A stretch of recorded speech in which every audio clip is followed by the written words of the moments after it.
Hi ನಮಸ್ತೆ ಎಲ್ಲರಿಗೂ Kannada YouTube channel ಸ್ವಾಗತ. ಇಂದಿನ ಸೆಷನಲ್ಲಿ ನಾವೇನು ನೋಡೋಣ ಅಂತ ಹೇಳಿದ್ರೆ ಇಂದಿನ ಮೀನ್ಸ್ ಫೆಬ್ರವರಿ 28ರ ಪ್ರಚಲಿತ ಘಟನೆಗಳಲ್ಲಿ ಕಂಡುಬರ್ತಕ್ಕಂಥ ಟಾಪ್ 30 ಕರೆಂಟ್ ಅಫೇರ್ಸ್ ಪ್ರಶ್ನೆಗಳನ್ನು ಈ ಒಂದು ಸೆಷನಲ್ಲಿ ನಾವು ಡಿಸ್ಕಷನ್ ಮಾಡೋಣ. ಸರಿನಾ? ಸ್ವಾಗತ. ಬನ್ನಿ ವಿಡಿಯೋನ ಸ್ಟಾರ್ಟ್ ಮಾಡೋಣ.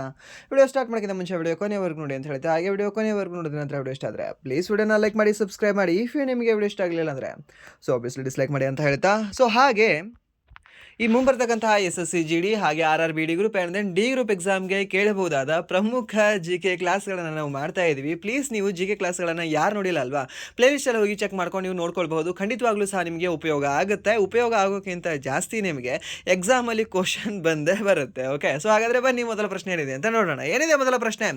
ಭಾರತದ ಮೊದಲ ಹೈಡ್ರೋಜನ್ ರೈಲಿನ ಯಶಸ್ವಿ ಪ್ರಯೋಗವು ಯಾವ ರಾಜ್ಯದಲ್ಲಿ ನಡೆಯಿತು ಅಂತ ಕೇಳಿದ್ದಾನೆ. ಸರಿನಾ?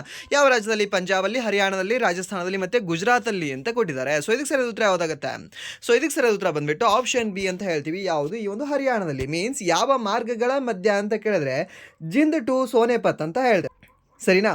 ಇದನ್ನ ನೆನ್ಪಿಟ್ಕೊಳ್ಳಿ. ಯಾವುದು? ಭಾರತದ ಮೊದಲ ಹೈಡ್ರೋಜನ್ ರೈಲಿನ ಯಶಸ್ವಿ ಪ್ರಯೋಗವು ಯಾವ ರಾಜ್ಯದಲ್ಲಿ ನಡೆಯಿತು ಅಂತ ಕೇಳಿದ್ರೆ ಈ ಒಂದು ಹರಿಯಾಣ ರಾಜ್ಯದಲ್ಲಿ ನಡೆಯಿತು ಅಂತ ಹೇಳಬೇಕಾಗುತ್ತೆ. ಆ್ಯಂಡ್ ದೆನ್ ಇದಕ್ಕೆ ರಿಲೇಟೆಡ್ ಆಗಿರತಕ್ಕಂತಹ ಸಮ್ ಸ್ಟ್ಯಾಟಿಕ್ ಪಾರ್ಟ್ ನಮಗೆ ಇಂಪಾರ್ಟೆಂಟ್ ಆಗುತ್ತಲ್ಲ. ಏನು? ಈ ಒಂದು ಹೈಡ್ರೋಜನ್ ರೈಲನ್ನು ಮೊದಲ ಬಾರಿಗೆ ಈ ಪ್ರಯೋಗ ಮಾಡಿರ್ತಕ್ಕಂತಹ ದೇಶ ಯಾವುದು ಅಂತ. ಸರಿನಾ? ಯಾವ ಒಂದು ದೇಶ ಮೊಟ್ಟ ಮೊದಲ ಬಾರಿಗೆ ಈ ಒಂದು ಹೈಡ್ರೋಜನ್ ರೈಲನ್ನು ತೆಗೆದುಕೊಂಡು ಬಂದಿತ್ತು ಈ ಒಂದು ನಮ್ಮ ಪ್ರಪಂಚದಲ್ಲಿ ಅಂತ ಕೇಳಿದ್ರೆ ಸರ್ ದ್ಯಾಟ್ ಈಸ್ ಈ ಒಂದು ಜರ್ಮನಿ. ಓಕೆ, ಯಾವುದು? G ಫಾರ್ ಜರ್ಮನಿ ದೇಶ. ಆ್ಯಂಡ್ ದೆನ್ ಹಾಗಾದರೆ ಸರ್ ನಮ್ಮ ಏಷ್ಯಾದಲ್ಲಿ ಯಾರಾದರೂ ಈ ಥರ ಕೆಲಸ ಮಾಡಿದಾರಾ ಅಥವಾ ನಮ್ಮ ಭಾರತೀಯರೇ ಮೊದಲ ಅಂತ ಕೇಳಿದ್ರೆ ನಮ್ಮ ಏಷ್ಯಾದಲ್ಲೇ ಈ ಚೀನಾದವರು ಫಸ್ಟ್ ಮಾಡಿದ್ದಾರೆ. ಸರಿನಾ? ಮೀನ್ಸ್ ಈ ಇಡೀ ಜಗತ್ತಲ್ಲಿ ಈ ಒಂದು ಹೈಡ್ರೋಜನ್ ರೈಲನ್ನು ಪ್ರಯೋಗ ಮಾಡಿರ್ತಕ್ಕಂತಹ ಮೊದಲ ದೇಶ ಅಂತ ಕೇಳಿದ್ರೆ that is Germany. And then ಈ ಒಂದು ಏಷ್ಯಾದಲ್ಲಿ ಮೊದಲ ಬಾರಿಗೆ ಮಾಡಿರ್ತಕ್ಕಂತಹ ಒಂದು ದೇಶ ಯಾವುದು ಅಂತ ಕೇಳಿದ್ರೆ ಚೀನಾ. ಸರ್ ಹಾಗಾದರೆ ಈ ಒಂದು ಜರ್ಮನಿ ನಮ್ಮ ಏಷ್ಯಾದಲ್ಲಿ ಬರಲ್ಲ. ಯಾಕೆ ಅಂತಂದರೆ ಅದು ಯುರೋಪಲ್ಲಿ ಕಂಡುಬರ್ತಕ್ಕಂತಹ ಒಂದು ದೇಶವಾಗಿದೆ. ಯಾವುದು? ಈ ಒಂದು ಜರ್ಮನಿ ಅನ್ನೋದು. ಆ್ಯಂಡ್ ದೆನ್ ನೆಕ್ಸ್ಟ್ ಎರಡನೇ ಪ್ರಶ್ನೆ. ಜರ್ಮನಿ, ಸ್ವೀಡನ್, ಜಪಾನ್ ಮತ್ತು ಚೀನಾದ ನಂತರ ಹೈಡ್ರೋಜನ್ ರೈಲನ್ನು ಓಡಿಸಿದ ವಿಶ್ವದ 5ನೇ ದೇಶ ಯಾವುದು ಅಂತ ಕೇಳಿದ್ದಾನೆ. ಸರ್ ಯಾವುದು? ಈ ಜರ್ಮನಿ ಓಡಿಸಿದೆ ಅಂತೆ, ಆ್ಯಂಡ್ ದೆನ್ ಈ ಒಂದು ಸ್ವೀಡನ್ ಸಹ ಓಡಿಸಿದೆ ಅಂತ ಇವಾಗ, ಆ್ಯಂಡ್ ದೆನ್ ಜಪಾನ್ ಓಡಿಸಿದೆ, ಆ್ಯಂಡ್ ದೆನ್ ಚೀನಾ ಸಹ ಓಡಿಸಿದೆ ಅಂತೆ. ಹಾಗಾದರೆ ಇವಾಗ 5ನೇ ದೇಶ ಆಗಿದೆ ಅಂತ ಆ ಒಂದು ಹೈಡ್ರೋಜನ್ ರೈಲನ್ನು ಓಡಿಸ್ತಕ್ಕಂಥದ್ದು ಯಾವ ದೇಶ ಅಂತ. ಯಾವ ದೇಶ ಸರ್? ಫ್ರಾನ್ಸ್ ದೇಶ, ರಷ್ಯಾ, ಭಾರತ ಮತ್ತು ಕೆನಡಾ ಅಂತ ಕೊಟ್ಟಿದ್ದಾರೆ. ಇದಕ್ಕೆ ಸರಿಯಾದ ಉತ್ತರ ಯಾವುದಾಗುತ್ತೆ ಅಂದರೆ ನಮ್ಮ ಭಾರತ ಅಂತ ಹೇಳ್ತೀವಿ. ಸರ್ ಯಾವ ದೇಶ? ಈ ಭಾರತ. ಇದಕ್ಕೆ ನಿಮಗೆ ಗೊತ್ತಿರಲಿ ಯಾವ್ಯಾವ ದೇಶಗಳ ಹತ್ತಿರ ಈ ಯಾವುದು ಹೈಡ್ರೋಜನ್ ಟ್ರೈನ್ ಇದೆ ಅಂತ. ಓಕೆ, ಯಾವುದು? ಈ ಒಂದು ಹೈಡ್ರೋಜನ್ ಟ್ರೈನ್ ಅಂತ ಹೇಳ್ತೀವಿ. ಯಾವ ದೇಶಗಳ ಹತ್ರ ಕಂಡು ಬರ್ತದೆ ಸರ್? 2 ದೇಶಗಳು ಈ ಯುರೋಪ್ದಾದರೆ 3 ದೇಶಗಳು ಈ ಏಷ್ಯಾದಾಗಿದ್ದಾವೆ ಅಂತ ನೀವು ಹೇಳಬೇಕಾಗತ್ತೆ. ಯಾವ್ದು? Japan, China and then India ಏನಿದೆ ಅಲ್ವಾ, ಈ 3 ಏಷ್ಯಾದಲ್ಲಿ ಕಂಡುಬರ್ತಕ್ಕಂಥ ದೇಶಗಳ ಹತ್ರ ಈ ಒಂದು ಹೈಡ್ರೋಜನ್ ರೈಲ್ಗಳು ಕಂಡುಬರ್ತಾ ಇದ್ದಾವೆ. ಆ್ಯಂಡ್ ದೆನ್ ಈ ಒಂದು ಜರ್ಮನಿ ಮತ್ತು ಸ್ವೀಡನ್ನಲ್ಲಿ ಸಹ 2 ಮೀನ್ಸ್ ಈ ಒಂದು ಹೈಡ್ರೋಜನ್ ರೈಲು ಕಂಡು ಬರ್ತಾ ಇದೆ. ಓಕೆ, ಸ್ವಲ್ಪ ಇದನ್ನು ನೋಡ್ಕೊಳ್ಳಿ. ಆ್ಯಂಡ್ ನೆಕ್ಸ್ಟ್ ಪ್ರಶ್ನೆ. ಇತ್ತೀಚೆಗೆ ಇಸ್ರೇಲ್ ಸಂಸತ್ತು ಯಾರಿಗೆ ಸ್ಪೀಕರ್ ಆಫ್ ದಿ ನೆಸೆಟ್ ಪದಕವನ್ನು ನೀಡಿ ಗೌರವಿಸಿತು ಅಂತ ಕೇಳಿದಾನೆ. ಯಾಕೋ ಇವತ್ತಿನ ಕ್ಲಾಸ್ ಒಂದು ರೀತಿ ನೇತಾಗಳ ಥರ ಬರ್ತಾ ಇದೆ ಅಲ್ವಾ? Okay, option A S Jaishankar, option B Rajnath Singh ಅವರು, ಆಪ್ಷನ್ ಸಿ ದ್ರೌಪದಿ ಮುರ್ಮು ಅವರು, ಆ್ಯಂಡ್ ದೆನ್ ಆಪ್ಷನ್ ಡಿ ಏನಿದೆ ಅಂದರೆ ಒಂದು ಪ್ರಧಾನಿ ನರೇಂದ್ರ ಮೋದಿ ಅಂತ ಇದೆ. ಇದಕ್ಕೆ ಸರಿ ಉತ್ತರ ಯಾವುದಾಗುತ್ತೆ ಅಂದರೆ ಈ ಪ್ರಧಾನಿ ನರೇಂದ್ರ ಮೋದಿ ಆಗುತ್ತೆ. ಅಂದರೆ ನಿಮ್ಗೆ ಗೊತ್ತಿರಲಿ ಈ ಸಂಸತ್ತಿನಲ್ಲಿ ಭಾಷಣ ಮಾಡಿರ್ತಕ್ಕಂಥ ಮೊದಲ ಪ್ರಧಾನಿ ಯಾವ ಒಂದು ಸಂಸತ್ತಿನಲ್ಲಿ? ಈ ಒಂದು ನೆಸೆಟ್ ಸಂಸತ್ತಿನಲ್ಲಿ. ಅಂದರೆ ನಿಮ್ಗೆ ಗೊತ್ತಿರಲಿ ನಮ್ಮ ಭಾರತದ ಪ್ರಧಾನಿ ಆಗಿರ್ತಕ್ಕಂಥ ನರೇಂದ್ರ ಮೋದಿ ಈ 19 ದೇಶಗಳ ಸಂಸತ್ತಿನಲ್ಲಿ ಭಾಷಣ ಮಾಡಿರ್ತಕ್ಕಂಥ ಇಡೀ ಜಗತ್ತಿನ ಮೊದಲ ವ್ಯಕ್ತಿಯಾಗಿದ್ದಾರೆ. ಓಕೆ, ಇನ್ ಫಸ್ಟಲ್ಲಿ ಹೇಳೋದಾದ್ರೆ 2014ರಲ್ಲಿ ಫಸ್ಟ್ 2014ರಲ್ಲಿ ನಮ್ಮ ನೆರೆಯ ದೇಶ ಒಂದು ಫಸ್ಟ್ ಭೂತಾನ್ನ ಸಂಸತ್ನಲ್ಲಿ ಇವರು ಭಾಷಣ ಮಾಡ್ತಾರೆ. ಆ್ಯಂಡ್ ದೆನ್ ಸೆಕೆಂಡ್ ಅದೇ ವರ್ಷ 2014ರಲ್ಲಿ ಈ ಒಂದು ನೇಪಾಳದ ಸಂಸತ್ನಲ್ಲಿ ಇವರು ಭಾಷಣ ಮಾಡ್ತಾರೆ. ಆ್ಯಂಡ್ ದೆನ್ ದ ಥರ್ಡ್ ಯಾವುದು ಅಂತ ಕೇಳಿದ್ರೆ ಒಂದು ಆಸ್ಟ್ರೇಲಿಯಾದ ಸಂಸತ್ತಲ್ಲಿ ಇವರು ಭಾಷಣವನ್ನು ಮಾಡ್ತಾರೆ. ಸರಿನಾ? ಫಸ್ಟ್ ಟಾಪ್ 3 ನಿಮ್ಗೆ ಗೊತ್ತಿರಲಿ. ಆ್ಯಂಡ್ ನೆಕ್ಸ್ಟ್ ರೀಸೆಂಟಾಗಿ ಯಾವುದು ಅಂತ ಕೇಳಿದ್ರೆ ಒಂದು ಇಸ್ರೇಲ್ ಅಂತ ಹೇಳ್ತೀವಿ. ಯಾವ ವರ್ಷ 2026ರಲ್ಲಿ ಇವರು ಭಾಷಣ ಮಾಡಿದ್ದಾರೆ. ಟೋಟಲಿ ಎಷ್ಟು ಸಂಸತ್ನಲ್ಲಿ ಇವರು ಭಾಷಣವನ್ನು ಮಾಡಿದ್ದಾರೆ ಅಂತ ಕೇಳಿದ್ರೆ ಸರ್ ದ್ಯಾಟ್ ಈಸ್ ಈ ಒಂದು 19 ಅಂತ ಹೇಳ್ತೀವಿ. ಸರ್ ಎಷ್ಟು? ಈ ಒಂದು 19 ಪದಕಗಳನ್ನ ನೀಡಿದ್ದು ಅಂತ ಹೇಳ್ತಾ ಇಲ್ಲ. ಸರಿನಾ? ನಾನೆಂತ ಹೇಳ್ತಾ ಇದ್ದೇನೆ ಈ ಒಂದು ಸಂಸತ್ತಿನಲ್ಲಿ ಭಾಷಣ ಎಲ್ಲೆಲ್ಲಿ ಮಾಡಿದ್ದಾರೆ, ಎಷ್ಟು ದೇಶಗಳಲ್ಲಿ ಮಾಡಿದ್ದಾರೆ ಅಂತ ಹೇಳ್ತಾ ಇದ್ದೇನೆ. ಓಕೆ, ಕನ್ಫ್ಯೂಷನ್ ಆಗಿಬಿಡಿ ಅದಕ್ಕೆ ಇದಕ್ಕೆ. ಓಕೆ, ಆ್ಯಂಡ್ ನೆಕ್ಸ್ಟ್ ಪ್ರಶ್ನೆ. ಕಟಕ್ನಲ್ಲಿ ನಡೆದ ಉದ್ಘಾಟನಾ Asian deaf cricket association T20 Asia cup ಪ್ರಶಸ್ತಿಯನ್ನು ಯಾವ ದೇಶ ಗೆದ್ದಿದೆ ಅಂತ ಕೇಳಿದ್ದಾನೆ. ಸರಿನಾ? ಯಾವುದು? ಈ ಒಂದು ಕಟಕಲ್ಲಿ ನಡೆದಿದೆ ಅಂತೆ. ಯಾವ ದೇಶ? ಪಾಕಿಸ್ತಾನ, ಶ್ರೀಲಂಕಾ, ಭಾರತ ಮತ್ತು ಬಾಂಗ್ಲಾದೇಶ ಅಂತ ಕೊಟ್ಟಿದ್ದಾನೆ. ಇದಕ್ಕೆ ಸರಿ ಉತ್ತರ ಯಾವುದಾಗುತ್ತೆ ಅಂದರೆ ಈ ಒಂದು ಆಪ್ಷನ್ ಸಿ ಭಾರತ ದೇಶ ಅಂತ ಹೇಳ್ತೀವಿ. ಸರಿನಾ? ಯಾವುದು? ಈ ಒಂದು ಕಟಕ್ನಲ್ಲಿ ನಡೆದಿರ್ತಕ್ಕಂಥ ಎಲ್ಲಿ? ಈ ಒಂದು ಒಡಿಶಾದ ಕಟಕ್ನಲ್ಲಿ ನಡೆದಿರ್ತಕ್ಕಂಥ ಉದ್ಘಾಟನಾ Asian deaf cricket association. Deaf ಅಂದರೆ ಏನು? ಕಿವಿ ಕೇಳದೆ ಇರತಕ್ಕಂಥ ಈ ಮೀನ್ಸ್ ವಾಟ್ ವಿ ಸೇ ವಿಶೇಷ ಚೇತನರು ಸರಿನಾ. ಸೊ ಅವರ ಈ ಒಂದು ಕ್ರಿಕೆಟ್ನಲ್ಲಿ ಈ ಏಷ್ಯಾ ಕಪ್ನ ಗೆದ್ದಿರ್ತಕ್ಕಂಥ ದೇಶ ಯಾವುದು ಅಂತ, ಯಾವ ದೇಶ ಅಂದರೆ ನಮ್ಮ ಭಾರತ ದೇಶವೇ ಗೆದ್ದಿದೆ. ಓಕೆ, ಆ್ಯಂಡ್ ನೆಕ್ಸ್ಟ್ ಪ್ರಶ್ನೆ, ಈ ಪರಿಸರ ಸಚಿವಾಲಯವು ಇತ್ತೀಚೆಗೆ ಹಿಮ್ ಕನೆಕ್ಟ್, ಯಾವ ಕನೆಕ್ಟ್, ಈ ಒಂದು ಹಿಮ್ ಕನೆಕ್ಟ್ 2026 ಎಲ್ಲಿ ಆಯೋಜಿಸಿತ್ತು ಅಂತ ಕೇಳಿದ್ದಾನೆ. ಸರ್ ಯಾವುದು ಸರ್, ಈ ಒಂದು ಪರಿಸರ ಸಚಿವಾಲಯ ಯಾವುದನ್ನು, ಈ ಒಂದು ಹಿಮ್ ಕನೆಕ್ಟನ್ನು ಎಲ್ಲಿ ಆಯೋಜನೆ ಮಾಡಿದೆ, ಯಾವ ವರ್ಷದಲ್ಲಿ 2026 ಎಲ್ಲಿ ಅಂತ ಕೇಳಿದ್ರೆ ಶಿಮ್ಲಾ, ನವದೆಹಲಿ ಮತ್ತು ಡೆಹ್ರಾಡೂನ್, ಲಡಾಖ್ ಅಂತ ಕೊಟ್ಟಿದ್ದಾನೆ. ಸೊ ಎಲ್ಲಿ ಸರ್, ಹಿಮಾಚಲ್ ಪ್ರದೇಶ್ ಹೌದು, ನಮ್ಗೆ ಗೊತ್ತಿದೆ. ಹಾಗಾದರೆ ಎಕ್ಸಾಕ್ಟ್ ಸಿಟಿ ಯಾವುದು ಸರ್ ಅಂತ. ಓಕೆ, ಯಾವುದು ಈ ಶಿಮ್ಲಾ ಆಗುತ್ತಾ ಅಥವಾ ಡೆಹ್ರಾಡೂನ್ ಆಗುತ್ತಾ? ಸೊ ಇದಕ್ಕೆ ಸರಿಯಾದ ಉತ್ತರ ಯಾವುದು? ಡೆಹ್ರಾಡೂನ್, ಶಿಮ್ಲಾ ಎರಡೂ ಸಹ ಅಲ್ಲ. ಸೊ ಇದಕ್ಕೆ ಸರಿಯಾದ ಉತ್ತರ ಯಾವುದು ಅಂದರೆ ನವದೆಹಲಿ ಅಂತ ಹೇಳ್ತೀವಿ ಸರಿನಾ. ಸೊ ಈ ಒಂದು ಹಿಮ್ ಕನೆಕ್ಟ್ ನಿಮಗೆ ಸಂಬಂಧಪಟ್ಟಿರೋದು ಹಿಮಾಚಲ ಪ್ರದೇಶಕ್ಕೆ. ಓಕೆ, ಬಟ್ ಇದು ಈ ಒಂದು ಸಮ್ಮೇಳನ ಅಥವಾ ಈ ಒಂದು ಸಮಾವೇಶ ಏನಿದೆ ಅಲ್ವಾ, ಸೊ ಅದು ಆಯೋಜನೆ ಮಾಡಿರ್ತಕ್ಕಂಥದ್ದು ಎಲ್ಲಿ ಅಂತ ಕೇಳಿದ್ರೆ ಆಯೋಜನೆ ಆಗಿರೋದು ಈ ಒಂದು ನವದೆಹಲಿಯಲ್ಲಿ ಸರಿನಾ. ಯಾವುದು ಈ ಒಂದು ಪರಿಸರ ಸಚಿವಾಲಯವು ಇತ್ತೀಚೆಗೆ ಹಿಮ್ ಕನೆಕ್ಟ್ 2026 ಎಲ್ಲಿ ಆಯೋಜನೆ ಮಾಡಲಾಗಿತ್ತು ಅಂತ ಕೇಳಿದ್ರೆ ಆಪ್ಷನ್ ಬಿ ನವದೆಹಲಿ ಅಂತ ಹೇಳ್ತೇವೆ. ಆ್ಯಂಡ್ ನೆಕ್ಸ್ಟ್ ಪ್ರಶ್ನೆ, ಫೆಬ್ರವರಿ 2026 ವಿಶ್ವ ಸುಸ್ಥಿರ ಅಭಿವೃದ್ಧಿ ಶೃಂಗಸಭೆ ಯಾವುದು, ಈ ಒಂದು WSDS ಎಲ್ಲಿ ನಡೆಯಿತು ಅಂತ ಕೇಳಿದಾನೆ. ವರ್ಲ್ಡ್ ಸಸ್ಟೈನೇಬಲ್ ಡೆವಲಪ್ಮೆಂಟ್ ಸಮಿಟ್ ಅಂತ ಹೇಳ್ತೀವಿ ಸರಿನಾ. ಸೊ ಈ ಒಂದು WSDSನ ಫುಲ್ ಫಾರ್ಮ್ ಕೇಳ್ಬೋದು ನಿಮಗೆ. ಸೊ ಇದು ಎಲ್ಲಿ ನಡೆದಿದೆ ಸರ್, ಇದು ನಡೆದಿರೋದು ಎಲ್ಲಿ ಅಂತಂದರೆ ಈ ಒಂದು ನವದೆಹಲಿ ಅಂತ ಹೇಳ್ತೀವಿ ಸರ್. ಯಾವುದು ಈ ಒಂದು 2026 ವಿಶ್ವ ಸುಸ್ಥಿರ ಅಭಿವೃದ್ಧಿ ಶೃಂಗಸಭೆ ಸರಿನಾ, ಎಲ್ಲಿ ಅಂತ ಕೇಳಿದ್ರೆ ಈ ಒಂದು ನವದೆಹಲಿಯಲ್ಲಿ. ಆ್ಯಂಡ್ ನೆಕ್ಸ್ಟ್ ಪ್ರಶ್ನೆ, 52 ವಾರಗಳಲ್ಲಿ 52 ಸುಧಾರಣೆಗಳು, 52 ರಿಫಾರ್ಮ್ಸ್ ಇನ್ 52 ವೀಕ್ಸ್ ಯಾವ ಕೇಂದ್ರ ಸಚಿವಾಲಯದ ಉಪಕ್ರಮವಾಗಿದೆ ಅಂತ ಕೇಳಿದ್ದಾನೆ. ಓಕೆ, ಯಾವುದು ಸರ್, ಯಾಕೆ ಸರ್ 52 ವಾರಗಳನ್ನು ತೆಗೆದುಕೊಂಡಿದ್ದಾರೆ? ಯಾಕೆಂದರೆ ಒಂದು ವರ್ಷದಲ್ಲಿ ಕಂಡುಬರ್ತಕ್ಕಂಥ ನಿಮಗೆ 52 ವಾರಗಳು ಆ ನಾರ್ಮಲ್ ಜನರಲ್ ಟರ್ಮಲ್ಲಿ ಬರುತ್ತಲ್ವಾ.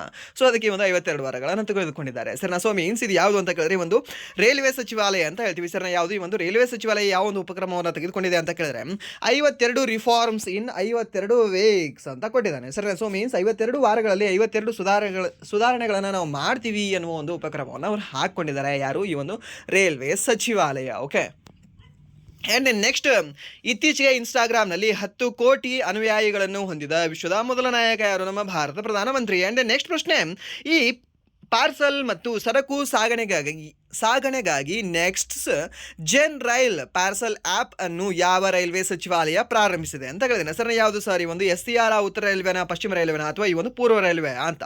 ಸೊ ಯಾವುದು ಅಂತ ಕೇಳಿದ್ರೆ ಒಂದು SCR ಅಂತ ಹೇಳ್ತೀವಿ. ಯಾವುದು? ಈ ಒಂದು ಸೌತ್ ಸೆಂಟ್ರಲ್ ರೈಲ್ವೆ ಅಂತ ಹೇಳ್ತೀವಿ. ಸೊ ಸೌತ್ ಸೆಂಟ್ರಲ್ ರೈಲ್ವೆ ಅಂದರೆ ಯಾವುದು ಸರ್? ಇದು ಯಾವುದು ಅಂತ ಕೇಳಿದ್ರೆ ಒಂದು ಸಿಕಂದರಾಬಾದ್ ಅಂತ ಹೇಳ್ತೀವಿ ಸರ್. ಯಾವುದು? ಈ ಒಂದು ಕೇಂದ್ರ ಕಂಡುಬರ್ತಕ್ಕಂಥದ್ದು ಸಿಕಂದ್ರಾಬಾದಲ್ಲಿ ಕಂಡುಬರುತ್ತೆ.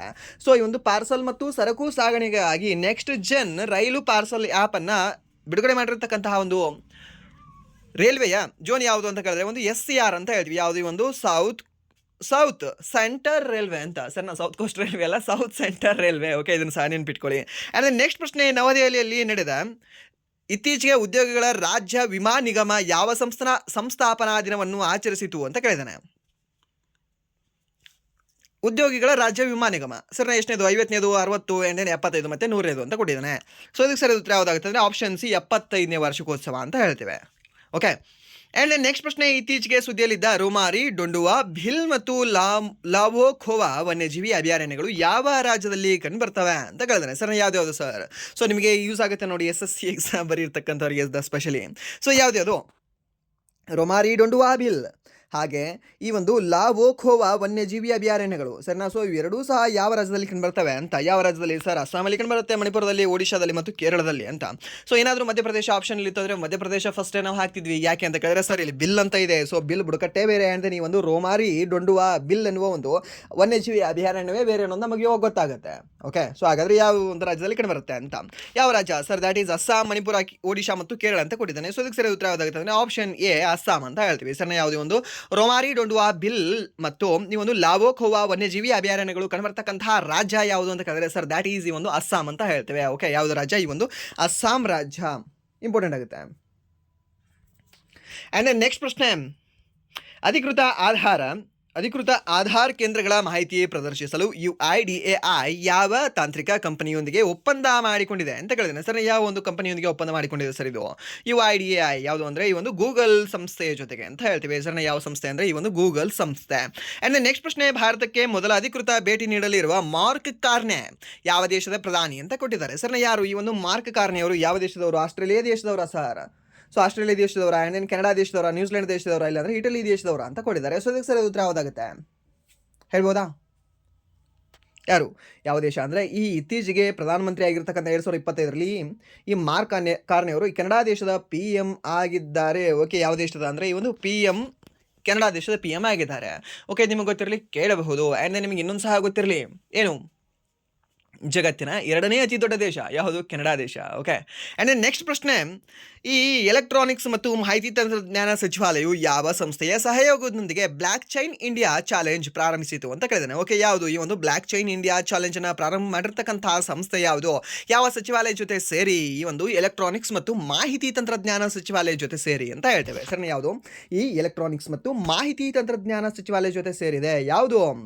ಈ ಒಂದು ಇನ್ಫೋಸಿಸ್, ಸಿಡಾಕ್, ಇಲ್ಲ ಅಂದರೆ ಇಸ್ರೋ ಮತ್ತು ಈ ಒಂದು ನೀತಿ ಆಯೋಗ ಅಂತ ಕೊಟ್ಟಿದ್ದಾನೆ. ಸೊ ಇದಕ್ಕೆ ಸರಿ ಉತ್ತರ ಯಾವುದಾಗ್ತದೆ? ಒಂದು ಸಿಡಾಕ್ ಅಂತ ಹೇಳ್ತೀವಿ. ಅಂದರೆ ನೀವು ಒಂದು ಸಿಡಾಕ್ನ ಕೇಂದ್ರ ಕಚೇರಿ ಎಲ್ಲಿ ಕಂಡುಬರುತ್ತೆ? ನಿಮಗೆ ಪುಣೆಯಲ್ಲಿ ಕಂಡುಬರುತ್ತೆ. ಎಲ್ಲಿ ಕಂಡುಬರುತ್ತೆ? ಈ ಒಂದು ಪುಣೆ ಅಂತ ಹೇಳ್ತೇವೆ. ಆ್ಯಂಡ್ ನೆಕ್ಸ್ಟ್ ಪ್ರಶ್ನೆ, ರಾಸಾಯನಿಕ ಮತ್ತು ರಸಗೊಬ್ಬರ ಸಚಿವಾಲಯವು ರಚಿಸಿದ ಹಿಂದಿ ಸಲಹಾ ಸಮಿತಿಯ ಅಧ್ಯಕ್ಷರು ಯಾರು ಅಂತ ಕೇಳಿದಾನೆ. ಓಕೆ, ಸೊ ಯಾರು ರಚನೆ ಮಾಡಿದ್ದಾರೆ ಸರ್ ಇದನ್ನ ಸಾಂಸ್ಕೃತಿಕ ಸಚಿವಾಲಯ ರಚನೆ ಮಾಡಿಲ್ಲ. ಅಲ್ಲಿ ಕನ್ಫ್ಯೂಷನ್ ಆಗುತ್ತೆ ನೋಡಿ. ಯಾವುದು ಅಂತ ಕೇಳಿದ್ರೆ ಒಂದು ರಾಸಾಯನಿಕ ಮತ್ತು ರಸಗೊಬ್ಬರ ಸಚಿವಾಲಯ ರಚನೆ ಮಾಡಿದ ಈ ಒಂದು ಸಮಿತಿ, ಆ ಒಂದು ಸಮಿತಿ ಹೆಸರೇ ಈ ಒಂದು ಹಿಂದಿ ಸಲಹಾ ಸಮಿತಿ ಅಂತ. ಸೊ ಅದರ ಅಧ್ಯಕ್ಷರು ಯಾರು ಅಂತ ಕೇಳಿದ್ರೆ ಅಮಿತ್ ಶಾ, JP ನಡ್ಡಾ, ನಿತಿನ್ ಗಡ್ಕರಿ ಮತ್ತೆ ಈ S ಜೈಶಂಕರ್ ಅಂತ ಕೊಟ್ಟಿದ್ದಾರೆ. ಸೊ ಇದಕ್ಕೆ ಸರಿಯಾದ ಉತ್ತರ ಯಾವುದಾಗುತ್ತೆ? ಸೊ ಇದಕ್ಕೆ ಸರಿಯಾದ ಉತ್ತರ ಬಂದ್ಬಿಟ್ಟು ಆಪ್ಷನ್ ಬಿ, JP ನಡ್ಡಾ ಅಂತ ಹೇಳ್ತೀವಿ. ಓಕೆ, ಯಾರು? ಈ ಒಂದು JP ನಡ್ಡಾ. ಓಕೆ, ನೆನ್ಪಿಟ್ಕೊಳ್ಳಿ, ನಡ್ಡಾ. ಆ್ಯಂಡ್ ನೆಕ್ಸ್ಟ್ ಈ ಒಂದು ನಡ್ಡಾ ಏನಿದ್ದಾರೆ? ಆರೋಗ್ಯ ಸಚಿವರಿದ್ದಾರೆ. ಹೌದು. ಆ್ಯಂಡ್ ನೆಕ್ಸ್ಟ್ ಈ ಒಂದು ಅಮಿತ್ ಶಾ. ಸೊ ನಿಮ್ಗೆ ಗೊತ್ತಿಲ್ಲ, ಅಮಿತ್ ಶಾ ಗೃಹ ಮಂತ್ರಿ ಅಂತ ಎಲ್ಲರಿಗೂ ಸಹ ಗೊತ್ತಿದೆ. ಬಟ್ ಗೃಹ ಮಂತ್ರಿ ಅನ್ನೋದ್ರ ಜೊತೆಗೆ ಇನ್ನೂ ಏನಿದ್ದಾರೆ ಸರ್ ಇವರು? ಏನು ಅಂತಂದರೆ ಈ ಒಂದು ಭಾರತದ ಮೊದಲ ಸಹಕಾರಿ ಸಚಿವ. ಯಾವ ಸಚಿವ? ಈ ಒಂದು ಸಹಕಾರಿ ಸಚಿವ ಯಾರು ಅಂತ ಕೇಳಿದ್ರೆ ಅಮಿತ್ ಶಾ. ಓಕೆ, ಸೊ ನಿಮ್ಗೆ ಗೊತ್ತಿರಲಿಕ್ಕೆ ಕೇಳ್ಬೋದು. ಆ್ಯಂಡ್ ದೆನ್ ಮೊದಲ ಸಹಕಾರಿ ವಿಶ್ವವಿದ್ಯಾಲಯ ಯಾವ ರಾಜ್ಯದಲ್ಲಿ ಅಥವಾ ಯಾವ ಒಂದು ಸಿಟಿಯಲ್ಲಿ ಉದ್ಘಾಟನೆ ಆಗಲಿದೆ, ಎಲ್ಲಿ ಪ್ರಾರಂಭವಾಗಲಿದೆ ಅಂತ ಕೇಳಿದ್ರೆ ಅವಾಗ ನೀವು ಹೇಳಬೇಕಾಗುತ್ತೆ ಸರ್ ಈ ಒಂದು ಅಮಿತ್ ಶಾ ಅಂತಂದರೆ ಅದು ಗುಜರಾತೇ ಇರುತ್ತೆ. ಆ್ಯಂಡ್ ದೆನ್ ನೆಕ್ಸ್ಟ್ ಆ ಒಂದು ಗುಜರಾತ್ ಅಂದರೆ ಯಾವುದು ಸರ್? ಅಲ್ಲಿ ತ್ರಿಭುವನ ಅಂತ ಹೇಳ್ತೀವಿ ಸರ್. ಯಾವುದು? ಈ ಒಂದು ತ್ರಿಭುವನ ಸಹಕಾರಿ ವಿಶ್ವವಿದ್ಯಾಲಯ ಅಂತ ಹೇಳ್ತೀವಿ. ಸೊ ನಮ್ಮ ಭಾರತದ ಮೊಟ್ಟ ಮೊದಲ ಸಹಕಾರಿ ವಿಶ್ವವಿದ್ಯಾಲಯ ಯಾವುದು ಅಂತ ಕೇಳಿದ್ರೆ ಈ ಒಂದು ತ್ರಿಭುವನ ಸಹಕಾರಿ ವಿಶ್ವವಿದ್ಯಾಲಯ. ಇನ್ನು ಕಂಡುಬರೋದು ಎಲ್ಲಿ ಅಂತ ಕೇಳಿದ್ರೆ ತ್ರಿಭುವನ ಇನ್ ಗುಜರಾತ್ ಅಂತ ಹೇಳ್ತೀವಿ. ಅದನ್ನ ಈ ಒಂದು ಯಾವುದರ ಮೊದಲ ಈ ಒಂದು ಸಹಕಾರಿ ಸಚಿವಾಲಯದ ಮೊದಲ ಈ ಸಚಿವ ಯಾರು ಅಂತ ಕೇಳಿದ್ರೆ ಅಮಿತ್ ಶಾ. ಓಕೆ, ಇದನ್ನು ನೆನ್ಪಿಟ್ಕೊಳ್ಳಿ, ಇದನ್ನು ಸಹ ನಿಮಗೆ ಕೇಳ್ಬೋದು. ಆ್ಯಂಡ್ ದೆನ್ ಈ ಒಂದು ಮೊದಲ ಸಹಕಾರಿ ಸಂಘ ಎಲ್ಲಿ ಸ್ಥಾಪನೆ ಆಯಿತು ಸರ್? ಧಾರವಾಡದಲ್ಲಿ ಸ್ಥಾಪನೆ ಆಯಿತು. ಅವಾಗಿನ ಧಾರವಾಡ, ಬಟ್ ಈಗಿನ ಗದಗ ಅಂತ ಹೇಳ್ತೀವಿ ಸರ್. ಯಾವುದು? ಈ ಒಂದು ಗದಗ. ಓಕೆ, ಸೊ ಸಿದ್ದನಗೌಡ, ಸಣ್ಣರಾಮನಗೌಡ ಪಾಟೀಲ್ ಅವರು. ಓಕೆ, ಸೊ ಮೀನ್ಸ್ ನಮ್ಮ ಕರ್ನಾಟಕದ ಸಹಕಾರಿ ಸಂಘದ ಒಂದು ಪಿತಾಮಹ ಅಂತ ವಾಟೆವರ್ ಅವ್ರನ್ನ ನಾವು ಕರಿತೀವಲ್ಲ. ಸೊ ಅದನ್ನು ಸಹ ನಿಮ್ಗೆ ಗೊತ್ತಿರಲಿ. ಕೋಆಪರೇಟಿವ್ ಸೊಸೈಟಿ ಫಾದರ್ ಅಂತ ಹೇಳ್ತೀವಿ ಅವರನ್ನು. ಓಕೆ, ಸೊ ಅದು ನಿಮ್ಗೆ ಗೊತ್ತಿರಲಿ, ಅದನ್ನು ನಿಮಗೆ ಕೇಳೋ ಚಾನ್ಸಸ್ ಇರುತ್ತೆ. Last I think in SD ಎಕ್ಸಾಮಲ್ಲಿ ಕೇಳಿದ್ದ ಅನಿಸುತ್ತೆ ನೋಡಿ. ಆ್ಯಂಡ್ ದೆನ್ ನೆಕ್ಸ್ಟ್ ಪ್ರಶ್ನೆ, ಫಿಲಿಪ್ಸ್ ಕರ್ವ್ ಯಾವ ಎರಡು ಆರ್ಥಿಕ ಅಸ್ಥಿರಗಳ ನಡುವಿನ ಸಂಬಂಧವನ್ನು ಪ್ರತಿನಿಧಿಸುತ್ತದೆ ಅಂತ ಕೇಳಿದ್ದಾನೆ ಸರ್. ಯಾವುದು ಈ ಒಂದು ಫಿಲಿಪ್ಸ್ ಕರ್ವ್ ಸರ್? ಈ ಒಂದು GDP ಮತ್ತು ತೆರಿಗೆಯ ಒಂದು ಡಿಫ್ರೆನ್ಸ್ ಹೇಳುತ್ತೆ ಅಂತ. ಅದು ಆ್ಯಂಡ್ ಹಣದುಬ್ಬರ ಮತ್ತು ನಿರುದ್ಯೋಗದ ಬಗ್ಗೆ ಹೇಳುತ್ತೆ. ಆ್ಯಂಡ್ ಈ ಒಂದು ರಫ್ತು ಮತ್ತು ಆಮದರ ಬಗ್ಗೆ ಹೇಳುತ್ತೆ. ಆ್ಯಂಡ್ ಉಳಿತಾಯ ಮತ್ತು ಹೂಡಿಕೆಯ ಬಗ್ಗೆ ಹೇಳುತ್ತೆ ಅಂತ ಹೇಳಿದ್ದಾನೆ. ಯಾವುದ್ರ ಬಗ್ಗೆ ಹೇಳುತ್ತೆ ಸರ್ ಈ ಒಂದು ಫಿಲಿಪ್ಸ್ ಕರ್ವ್? ಯಾವುದ್ರ ಬಗ್ಗೆ ಹೇಳುತ್ತೆ ಸರ್? ಅದು ಹೇಳೋದು ಈ ಒಂದು ಹಣದುಬ್ಬರ ಮತ್ತು ನಿರುದ್ಯೋಗದ ಬಗ್ಗೆ ಹೇಳುತ್ತೆ. ಈಗ ಹಾಕಿ, ಸೊ ಇದನ್ನು ಹಣದುಬ್ಬರ ಅಂತ ತಿಳ್ಕೊಳ್ಳಿ. ಆ್ಯಂಡ್ ದೆನ್ ಇದನ್ನು ಈ ಒಂದು ಲೈನ್ನ ನಿರುದ್ಯೋಗ ಅಂತ ತಿಳ್ಕೊಳ್ಳಿ. ಯಾವುದು? X axis and then Y axis. So means ಈ ಒಂದು ಕರ್ವ್ ಏನಿದೆ ಅಲ್ವಾ, ಸೊ ಇದು ಹೇಳುತ್ತೆ ಏನಂತ ಹೇಳುತ್ತೆ? ಈ ಒಂದು ಫಿಲಿಪ್ಸ್ ಕರ್ವ್ ಏನಂತ ಹೇಳುತ್ತೆ ಅಂದರೆ ಈ ಹಣದುಬ್ಬರ ಮತ್ತು ನಿರುದ್ಯೋಗದ ಒಂದು ಸಂಬಂಧವನ್ನು ಹೇಳುತ್ತೆ ಸರಿನಾ. ಸೊ ಮೀನ್ಸ್ ಹಣದುಬ್ಬರ ಹೇಗೆ ಜಾಸ್ತಿ ಆಗ್ತಾ ಹೋಗ್ತದಲ್ವಾ, ಹಾಗೆ ಈ ಒಂದು ನಿರುದ್ಯೋಗವೂ ಸಹ ಜಾಸ್ತಿ ಆಗ್ತಾ ಹೋಗ್ತದೆ ಅಂತ ಹೇಳುತ್ತೆ ಸರ್. ಯಾವ ಕರ್ವ್? ಈ ಒಂದು ಫಿಲಿಪ್ಸ್ ಕರ್ವ್ ಅಂತ ಹೇಳ್ತೀವಿ ಸರ್. ನೆನ್ಪಿಟ್ಕೊಳ್ಳಿ, ಇದನ್ನು ಕೇಳೋ ಚಾನ್ಸಸ್ ನಿಮಗೆ ಇರುತ್ತೆ. ಇದನ್ನು ಕರೆಂಟ್ ಅಫೇರ್ಸಲ್ಲಿ ನಿಮಗೆ ಕೇಳಲ್ಲ, ಬಟ್ ಎಕನಾಮಿಕ್ಸಲ್ಲಿ ಕೇಳ್ತಾ ನೋಡಿ. ಇದನ್ನು ಫಿಲಿಪ್ಸ್ ಕರ್ವ್ ಆಗಿರಲಿ, ಲಾರೆನ್ಸ್ ಕರ್ವ್ ಆಗಿರಲಿ, ಆ್ಯಂಡ್ ದೆನ್ ಮತ್ತೆ ಯಾವುದು ಕೇನ್ಸ್ ಕರ್ವ್ ಅದು ಬರುತ್ತಲ್ವಾ. ಸೊ ಅವೆಲ್ಲ ಕರ್ವ್ಗಳು ನಿಮ್ಗೆ ಗೊತ್ತಿರಲಿ. ಆ್ಯಂಡ್ ದೆನ್ ನೆಕ್ಸ್ಟ್ ಪ್ರಶ್ನೆ, ಈ ಒಂದು ಭಾರತೀಯ ಸಂವಿಧಾನದಲ್ಲಿರುವ ಕಾನೂನಿನ ಮೂಲಕ ಸ್ಥಾಪಿತವಾದ ಕಾರ್ಯವಿಧಾನ ಎಂಬ ಪರಿಕಲ್ಪನೆಯನ್ನು ಯಾವ ದೇಶದಿಂದ ತೆಗೆದುಕೊಳ್ಳಲಾಗಿದೆ ಅಂತ ಕೇಳಿದ್ದಾನೆ ಸರ್. ಏನು ಕಟ್ಟಿದ್ದಾನೆ ಸರ್ ಇಲ್ಲಿ? ಕಾನೂನಿನ ಮೂಲಕ ಸ್ಥಾಪಿತವಾದ ಕಾರ್ಯವಿಧಾನ ಎಂಬ ಪರಿಕಲ್ಪನೆ. ಏನು? ಈ ಒಂದು ಕಾನೂನಿನ ಮೂಲಕ ಸ್ಥಾಪಿತವಾದ ಕಾರ್ಯವಿಧಾನ, ಕಾನೂನಿನ ಮೂಲಕ ಸ್ಥಾಪನೆ ಆಗಿರಬೇಕು ಆ ಒಂದು ಕಾರ್ಯವಿಧಾನ, ಆ ಒಂದು rules and regulation, that procedure. So ಆ ರೀತಿಯ ಒಂದು ಪರಿಕಲ್ಪನೆಯನ್ನು ಯಾವ ದೇಶದಿಂದ ನಾವು ತೆಗೆದುಕೊಳ್ಳಲಾಗಿದೆ ಅಂತ. ಓಕೆ, ಸೊ ಯಾವುದು ಸರ್? ಅಮೇರಿಕಾ, ಬ್ರಿಟನ್ ಮತ್ತು ಜಪಾನ್ ಮತ್ತು ಜರ್ಮನಿ ಅಂತ ಕೊಟ್ಟಿದ್ದಾರೆ. ಸೊ ಅದಕ್ಕೆ ಸರಿ ಉತ್ತರ ಯಾವುದಾಗುತ್ತೆ ಅಂದರೆ ಜಪಾನ್ ಆಗುತ್ತೆ. ಯಾಕೆಂದರೆ ನೀವು ಇವಾಗ ಜಸ್ಟ್ ನೋಡಿದ್ದೀರಾ. ಬಟ್ ಇಲ್ಲಿ ಏನಾದರೂ ಜಪಾನ್ ನೀವು ಇಲ್ಲಿ ಹೇಳಿರಲಿಲ್ಲ ಅಂದರೆ, ಇಲ್ಲಿ ಆಪ್ಷನ್ ನೀವು ನೋಡಿರಲಿಲ್ಲ ಅಂತಂದರೆ ಮ್ಯಾಕ್ಸಿಮಮ್ ಆನ್ಸರ್ ಯಾವ್ದು ಆಗ್ತದೆ ಅಂತಂದರೆ ಮನುಷ್ಯ ಈ ಒಂದು ಅಮೆರಿಕ ಹಾಕೋಕ್ಕೆ ಮನಸ್ಸೇ ಹೇಳುತ್ತೆ. ಓಕೆ, ಸೊ ಯಾಕೆ ಅಂತಂದರೆ ಈ ಒಂದು ಕಾರ್ಯವಿಧಾನ ಕಾನೂನು, ಸೊ ಕಾನೂನು ಅಂತಂದರೆ ನಾವು ಸುಪ್ರೀಂ ಕೋರ್ಟು ಅದು ಇದೆಲ್ಲ ಕತೆ ಎಲ್ಲ ತೆಗೆದುಕೊಂಡಿರೋದು ಇಲ್ಲಿಂದ, ಈ ಒಂದು ಅಮೆರಿಕ ದೇಶದಿಂದ ಸರ್. ಅಮೆರಿಕ ಹಾಕ್ಬಿಡುವ ಮಗ ಅಂತ ಹೇಳ್ಬಿಡುತ್ತೆ ಎಕ್ಸಾಮ್ ಹಾಲಲ್ಲಿ ನಮ್ಮ ಮೈಂಡ್. ಓಕೆ, ಸೊ ಅಲ್ಲಿ ಹಾಕಬಾರ್ದು. ಸೊ ಅದಕ್ಕೆ ಸರಿಯಾದ ಉತ್ತರ ಯಾವುದಾಗುತ್ತೆ ಅಂದರೆ ಜಪಾನ್ ಆಗುತ್ತೆ ನೋಡಿ. ಓಕೆ, ಆ್ಯಂಡ್ ದೆನ್ ನೆಕ್ಸ್ಟ್ ಸ್ವತಂತ್ರ ನ್ಯಾಯಾಂಗ ಅಂತ ಕೇಳಿದ್ರೆ ಅವಾಗ ನೀವು ಹೇಳಬೇಕಾಗುತ್ತೆ America. Okay, and then the vice president ಹುದ್ದೆ ಅಂತ ಕೇಳಿದ್ರೆ ಅವಾಗ ನೀವು ಹೇಳಬೇಕಾಗುತ್ತೆ ಇದೇ ಅಮೇರಿಕಾ. ಆ್ಯಂಡ್ ದೆನ್ ರಾಷ್ಟ್ರಪತಿಯ ಇದೇನು ತೆಗೆದು ಹಾಕೋದಿದೆಯಲ್ಲ ಇಂಪೀಚ್ಮೆಂಟ್ ಅದನ್ನ ಅಂತ ಕೇಳಿದ್ರೆ ನೀವು ಅಗೇನು ಹೇಳಬೇಕಾಗುತ್ತೆ ಇದೇ ಅಮೇರಿಕಾ ಅಂತ. ಓಕೆ, ಬಟ್ ಇದನ್ನು ಕಾನೂನಿನ ಮೂಲಕ ಸ್ಥಾಪಿತವಾಗಿರ್ತಕ್ಕಂಥ ಕಾರ್ಯವಿಧಾನದ ಒಂದು ಪರಿಕಲ್ಪನೆಯನ್ನು ತೆಗೆದುಕೊಂಡಿರೋದು ನಾವು ಯಾವ ದೇಶದಿಂದ ಅಂದರೆ ಈ ಒಂದು ಜಪಾನ್ ದೇಶದಿಂದ ಅಂತ ಹೇಳ್ತೇವೆ. ಸರಿನಾ, ಯಾವ ದೇಶ? ಈ ಒಂದು ಜಪಾನ್ ದೇಶ. ಆ್ಯಂಡ್ ನೆಕ್ಸ್ಟ್ ಪ್ರಶ್ನೆ 1849ರಲ್ಲಿ ಮಹಾರಾಷ್ಟ್ರದಲ್ಲಿ ಪರಮಹಂಸ ಮಂಡಳಿಯನ್ನು ಯಾರು ಸ್ಥಾಪಿಸಿದರು ಅಂತ ಕೇಳಿದ್ರೆ ಸರ್ನ ಯಾರು ಅಂತ ಕೇಳಿದ್ರೆ ಈ ಒಂದು ದಾದೋಬಾ ಪಾಂಡುರಂಗ ಆ್ಯಂಡ್ ದೆನ್ ರಾಮಚಂದ್ರ ಜೈಕರ್ ಅವರು. ಸರ್ನ ಯಾರು? ಈ ಒಂದು ದಾದೋಬಾ ಪಾಂಡುರಂಗ ಮತ್ತು ಈ ಒಂದು ರಾಮಚಂದ್ರ ಜೈಕರ್ ಅವರು ಇವರಿಬ್ಬರು ಸೇರಿ 1849ರಲ್ಲಿ ಮಹಾರಾಷ್ಟ್ರದಲ್ಲಿ ಪರಮಹಂಸ ಮಂಡಳಿಯನ್ನು ಸ್ಥಾಪನೆಯನ್ನು ಮಾಡ್ತಾರೆ. ಸರ್ನ ಯಾವ ಮಂಡಳಿ? ಒಂದು ಪರಮಹಂಸ ಮಂಡಳಿಯನ್ನು. ಸರ್ನ ಸರ್ ಪರಮಹಂಸ ಮಂಡಳಿ and then Paramahamsa, so Belur Math, so ಇದು ಕಲ್ಕತ್ತಾದಲ್ಲಿ ಕಂಡುಬರುತ್ತೆ. ಕಲ್ಕತ್ತಾ ಅಲ್ಲ, ವೆಸ್ಟ್ ಬೆಂಗಾಲ್ ಅಲ್ಲ. ಸೊ ಇಲ್ಲಿ ನೆನ್ಪಿಟ್ಕೊಳ್ಳಿ, ಮಹಾರಾಷ್ಟ್ರದಲ್ಲಿ ಕಂಡುಬರ್ತಾ ಇದೆ. ಯಾರು ಇದನ್ನು ಸ್ಥಾಪನೆ ಮಾಡಿದ್ದಾರೆ? ಸರ್ ದಾದೋಬಾ ಪಾಂಡುರಂಗ ಮತ್ತು ಈ ಒಂದು ರಾಮಚಂದ್ರ ಜೈಕರ್ ಅಂತ ಹೇಳ್ತೀವಿ. ಯಾವಾಗ ಇದನ್ನು ಆರಂಭ ಮಾಡಿದ್ದಾರೆ ಅಂತ ಕೇಳಿದ್ರೆ ಸರ್ 1849ನಲ್ಲಿ. ಹಾಗಾದರೆ ಆ ಒಂದು 1849ನಲ್ಲಿ ನಮ್ಮ ಭಾರತದ ಗವರ್ನರ್ ಜನರಲ್ ಯಾರಾಗಿದ್ರು ಅಂತ ಯಾರಿದ್ರು? ಸರ್ ಇದೆ ಸರ್ ಲಾರ್ಡ್ ಡಲ್ಹೌಸಿ. ಯಾಕಂದರೆ 1848ಇಂದ ಅವನೇ ಇದ್ದಲ್ಲ, ಹೌದಾ? ಓಕೆ, ಅವನೇ. ಆ್ಯಂಡ್ ನೆಕ್ಸ್ಟ್ ಪ್ರಶ್ನೆ, ಆರ್ಥಿಕತೆಯಲ್ಲಿ ಈ ಒಂದು ಟ್ವಿನ್ ಡೆಫಿಸಿಯೇಟ್ ಎಂದರೆ ಯಾವ ಎರಡು ಕೊರತೆಗಳನ್ನು ಸೂಚಿಸುತ್ತದೆ ಅಂತ ಕೇಳಿದ್ದಾನೆ. ಸರ್ ಯಾವುದು ಈ ಒಂದು ಟ್ವಿನ್ ಡೆಫಿಸಿಯೇಟ್? ಓಕೆ, ಸೊ ಈ ಒಂದು ಟ್ವಿನ್ ಡೆಫಿಸಿಯೇಟ್ ಯಾವ ಎರಡು ಕೊರತೆಗಳನ್ನು ಸೂಚಿಸುತ್ತದೆ ಅಂತ? ಕಂದಾಯ ಕೊರತೆ ಮತ್ತು ಬಜೆಟ್ ಕೊರತೆ, ಹೌದಾ? ಆ್ಯಂಡ್ ನೆಕ್ಸ್ಟ್ ಈ ಒಂದು ವಿತ್ತೀಯ ಕೊರತೆ ಮತ್ತು ಚಾಲ್ತಿ ಖಾತೆ ಕೊರತೆ, ಆ್ಯಂಡ್ ದೆನ್ ಈ ಒಂದು ಪ್ರಾಥಮಿಕ ಕೊರತೆ ಮತ್ತು ವ್ಯಾಪಾರ ಕೊರತೆ, ಆ್ಯಂಡ್ ದೆನ್ ಸಾರ್ವಜನಿಕ ಸಾಲ ಮತ್ತು ಹಣದುಬ್ಬರ ಅಂತ ಕೊಟ್ಟಿದ್ದಾನೆ. ಸೊ ಅದಕ್ಕೆ ಸರಿ ಉತ್ತರ ಯಾವುದಾಗುತ್ತೆ ಅಂದರೆ ಒಂದು ವಿತ್ತೀಯ ಕೊರತೆ ಆ್ಯಂಡ್ ದೆನ್ ಈ ಒಂದು ಚಾಲ್ತಿ ಖಾತೆ ಕೊರತೆ ಅಂತ ಹೇಳ್ತೀವಿ. ಸರ್ ಯಾವುದು? ವಿತ್ತಿ ಮತ್ತು ಈ ಒಂದು ಚಾಲ್ತಿ. ಓಕೆ, ಯಾವುದು? ವಿತ್ತಿ ಚಾಲ್ತಿ ಹೆಸರು ಹಾಗೆ ಇದೆ ನೋಡಿ. ಲೈಕ್ ಟ್ವಿನ್ಸ್ ಹುಟ್ಟಿದಾಗ ಮೀನ್ಸ್ ಅವ್ರದ್ದು ಸಹ ನೇಮ್ ಸೇಮ್ ಇಡಬೇಕು ಅಂತಲೇ ಇಟ್ಟಿರ್ತಾರೆ. ಲೈಕ್ ಇವಾಗ ಶಿಲ್ಪ, ದೀಪ ಮೀನ್ಸ್ ಆ ಪಾಪ ಅಂತ ಬರುತ್ತಲ್ಲ, ಮೀನ್ಸ್ ಆ ರೀತಿ ಇಟ್ಟಿರ್ತಾರಲ್ವ. ಸೊ ಇದನ್ನು ಸಹ ಟ್ವಿನ್ ಆಗಿದೆ ಅಂತ ನೆನ್ಪಿಟ್ಕೊಳ್ಳಿ. ಆ್ಯಂಡ್ ದೆನ್ ಇಲ್ಲಿ ವಿತ್ತಿ ಚಾಲ್ತಿ ಅಂತ ನೆನ್ಪಿಡ್ತದೆ. ಓಕೆ, ಆ್ಯಂಡ್ ದೆನ್ ನೆಕ್ಸ್ಟ್ ಪ್ರಶ್ನೆ, ಈ ಒಂದು ಹೋಜಾಗಿರಿ ಯಾವ ಭಾರತೀಯ ರಾಜ್ಯದ ಸಾಂಪ್ರದಾಯಿಕ ಜಾನಪದ ನೃತ್ಯವಾಗಿದೆ ಅಂತ ಕೇಳಿದ್ದೇನೆ. ಸರ್ ಯಾವುದು? ಈ ಒಂದು ಹೋಜಾಗಿರಿ ಯಾವುದು ಅಂತ ಹೇಳಿದ್ರೆ ಒಂದು ತ್ರಿಪುರ ಅಂತ ಹೇಳ್ತೀವಿ. ಸರ್ ಯಾವುದು? ಒಂದು ಹೋಜಾಗಿರಿ ಡ್ಯಾನ್ಸ್ ಒಂದು ತ್ರಿಪುರಾದಲ್ಲಿ ಕಂಡುಬರ್ತಕ್ಕಂಥ ಒಂದು ಜಾನಪದ ನೃತ್ಯವಾಗಿದೆ. ಆ್ಯಂಡ್ ದೆನ್ ನೆಕ್ಸ್ಟ್ ಪ್ರಶ್ನೆ, ಈ ಒಂದು 10 ಪ್ರಶ್ನೆಗಳನ್ನು ರಿವೈಸ್ನ ಮಾಡ್ಕೊಳ್ಳೋಣ. ಓಕೆ, ಏನು ಈ ಒಂದು ನೆಸೆಟ್ ಮೆಡಲನ್ನು ಪಡೆದಿರತಕ್ಕಂಥ ಜಾಗತಿಕ ನಾಯಕ ಯಾರು? ಯಾವಾಗ? ಫೆಬ್ರವರಿ 25, 2026 ಯಾರು ಅಂದರೆ ನಮ್ಮ ನರೇಂದ್ರ ಮೋದಿ ಅಂತ ಹೇಳ್ತೀವಿ, ನಮ್ಮ ಭಾರತ ಪ್ರಧಾನಮಂತ್ರಿ. ಆ್ಯಂಡ್ ನೆಕ್ಸ್ಟ್ ಪ್ರಶ್ನೆ, ಈ ಒಂದು telecom regulatory authority of India TRAI February 20, 2026 ತನ್ನ ಎಷ್ಟನೇ ಸಂಸ್ಥಾಪನಾ ದಿನವನ್ನು ಆಚರಿಸಿತು ಅಂತ ಕೇಳಿದ್ರೆ 29ನೇದು. ಸರ್ ಇದು ಯಾವಾಗ ಸ್ಥಾಪನೆ ಆಯಿತು ಅದನ್ನು ಹೇಳಿ ಸರ್, ಇಲ್ಲಿ ನೋಡಿ ನೀವೇನು ಹೇಳ್ತೀರಾ ಅಂತ ಕೇಳಿದ್ರೆ 1997ರಲ್ಲಿ ಒಂದು ಟ್ರಾಯ್ ಸ್ಥಾಪನೆ ಆಗುತ್ತೆ. ಸರ್ ಯಾವುದು? ಈ ಒಂದು telecom regulatory authority of India ಅಂತ ಹೇಳ್ತೀವಿ. ಸೊ ಇದು ಸ್ಥಾಪನೆ ಆಗಿರೋದು ಯಾವಾಗ ಅಂತ ಕೇಳಿದ್ರೆ 1997. ಸೊ ಇದನ್ನು ಸಾಕಷ್ಟು ಸಾರಿ ಎಕ್ಸಾಮಲ್ಲಿ ಕೇಳಿದ್ದಾನೆ. ಓಕೆ, ನೆನ್ಪಿಟ್ಕೊಂಡಿದ್ದೀನಿ. ಆ್ಯಂಡ್ ನೆಕ್ಸ್ಟ್ ಪ್ರಶ್ನೆ, ರಾಷ್ಟ್ರೀಯ ಹೆದ್ದಾರಿಗಳಿಗೆ ವೇಗವಾದ ಮತ್ತು ಪಾರದರ್ಶಕ NOC ಅನುಮೋದನೆ ನೀಡಲು ಕೇಂದ್ರ ಸಚಿವ ನಿತಿನ್ ಗಡ್ಕರಿ ಅವರು ಪ್ರಾರಂಭಿಸಿದ ಪೋರ್ಟಲ್ ಯಾವುದು ಅಂತ? ಸರ್ ಯಾವುದು?